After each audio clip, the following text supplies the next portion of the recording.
ରାଧେ ରାଧେ। ସ୍ୱାସ୍ଥ୍ୟର ଉନ୍ନତି ପାଇଁ 5ଟି ମୂଳମନ୍ତ୍ର।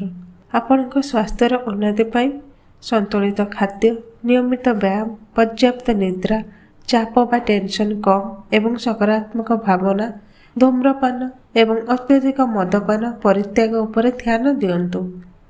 ଏହି 5ଟି ଅଭ୍ୟାସକୁ ନିୟମିତ ଭାବରେ ଅଭ୍ୟାସ କରିବା ଦ୍ୱାରା ଦୀର୍ଘକାଳୀନ ରୋଗର ଆଶଙ୍କା ଯଥେଷ୍ଟ ହ୍ରାସ ପାଇଥାଏ ଏବଂ ଶାରୀରିକ ଏବଂ ମାନସିକ ସୁସ୍ଥତାରେ ଉନ୍ନତି ଆସିପାରେ। 1. ସନ୍ତୁଳିତ ଏବଂ ସୁସ୍ଥ ଖାଦ୍ୟ ଖାଆନ୍ତୁ। ଫଳ, ପନିପରିବା, ଶସ୍ୟ ଏବଂ ଲିପ୍ ପ୍ରୋଟିନ୍ ଭଳି ସମ୍ପୂର୍ଣ୍ଣ ଖାଦ୍ୟକୁ ପ୍ରାଥମିକତା ଦିଅନ୍ତୁ। ପ୍ରକ୍ରିୟାକୃତ ଖାଦ୍ୟ, ଚିନି, ଲୁଣ, ସୋଡ଼ା ପାନୀୟ ଏବଂ ଅସ୍ୱାସ୍ଥ୍ୟକର ଚର୍ବି ସୀମିତ କରନ୍ତୁ। ଦିନସାରା ପ୍ରଚୁର ପାଣି ପିଇ ହାଇଡ୍ରେଟ୍ ରୁହନ୍ତୁ। 2. ନିୟମିତ ଶାରୀରିକ କାର୍ଯ୍ୟକଳାପ କରନ୍ତୁ। ସପ୍ତାହରେ ଅତି କମ୍ରେ 150 ମିନିଟ୍ ମଧ୍ୟମ ତୀବ୍ରତା ଏରୋବିକ୍ ବ୍ୟାୟାମ କରନ୍ତୁ। ସପ୍ତାହରେ ଅତି କମ୍ରେ 2 ଦିନ ମାଂସପେଶୀ ଶକ୍ତିଶାଳୀ କାର୍ଯ୍ୟକଳାପ ବ୍ୟାୟାମ ସାମିଲ କରନ୍ତୁ। ଚାଲିବା ଭଳି ସରଳ କାର୍ଯ୍ୟକଳାପ ବହୁତ ପରିବର୍ତ୍ତନ ଆଣିପାରେ। 3. ପର୍ଯ୍ୟାପ୍ତ ନିଦ୍ରାକୁ ପ୍ରାଥମିକତା ଦିଅନ୍ତୁ। ବୟସ୍କମାନଙ୍କ ପାଇଁ ରାତିରେ 7ରୁ 8 ଘଣ୍ଟା ଶୋଇବାକୁ ଲକ୍ଷ୍ୟ ରଖନ୍ତୁ।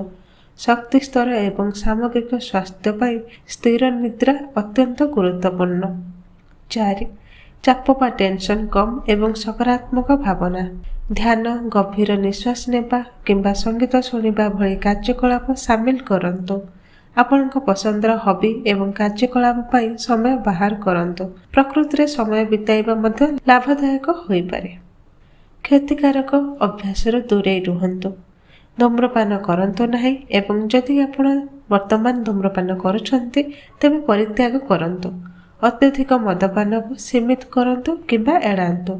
ଅବୈଧ ଔଷଧ ପରିହାର କରନ୍ତୁ ଏବଂ କେବଳ ପ୍ରେସ୍କ୍ରିପ୍ସନ୍ ଅନୁଯାୟୀ ଔଷଧ ବ୍ୟବହାର କରନ୍ତୁ। ଦର୍ଶକ ବନ୍ଧୁ, ଆଗକୁ ଏମିତି ଆହୁରି ଭଲ ଭଲ ଟିପ୍ସ ଏବଂ ସ୍ୱାସ୍ଥ୍ୟ ସମ୍ବନ୍ଧୀୟ ସୂଚନା ଜାଣିବା ପାଇଁ ଆମ ସହିତ ଜଡ଼ିତ ରୁହନ୍ତୁ। ଭିଡ଼ିଓ ଯଦି ଭଲ ଲାଗୁଥାଏ ଭିଡ଼ିଓକୁ ଲାଇକ୍ କରନ୍ତୁ। ଚ୍ୟାନେଲରେ ପ୍ରଥମ କରି ଦେଖୁଥିଲେ ଚ୍ୟାନେଲକୁ ନିଶ୍ଚିତ ସବସ୍କ୍ରାଇବ୍ କରନ୍ତୁ। ଧନ୍ୟବାଦ। ରାଧେ ରାଧେ।